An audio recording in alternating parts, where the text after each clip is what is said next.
possibly explosive Soviet side history of World War II.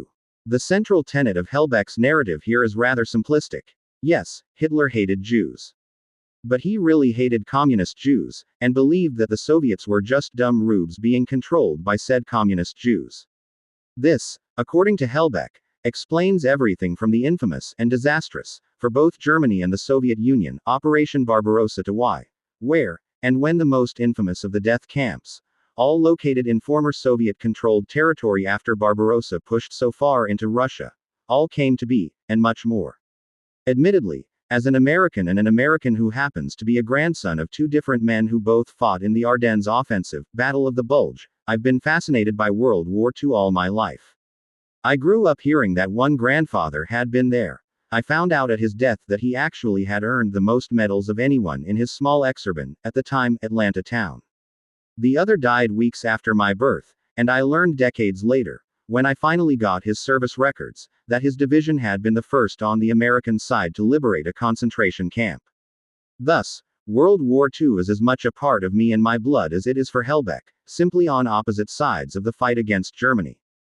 Well, maybe more for Hellbeck, a distinguished professor of history at Rutgers specializing in Soviet history, as he both chose and found a way to make studying World War II his occupation, while I remain a professional software engineer and hobbyist, prolific book reviewer.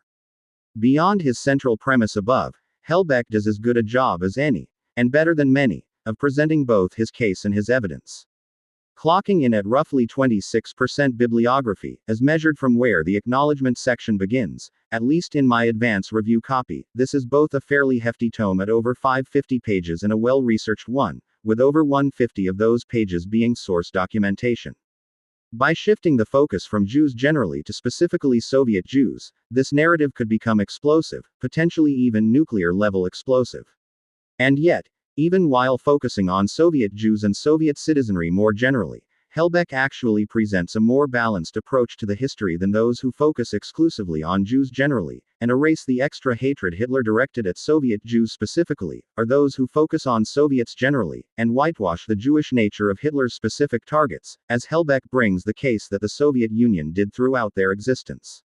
World War II as a whole and even the history of the Holocaust specifically is such a large topic that I fail to see how anyone can truly grasp all that happened and why, and thus I appreciate histories such as this one that bring a side of the discussion that we often miss, particularly in the West.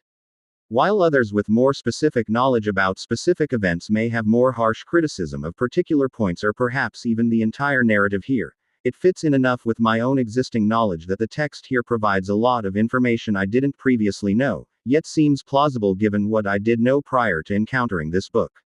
And yes, utterly, absolutely, horrific, no matter who was doing the killing or why. As you'll see here, Hellbeck doesn't excuse Soviet actions against the Jews either. Overall, truly a fascinating look at the war from an angle I hadn't often considered, and for that reason alone it would be a worthy read. That it was so well documented and read so easily was a bonus. Very much recommended.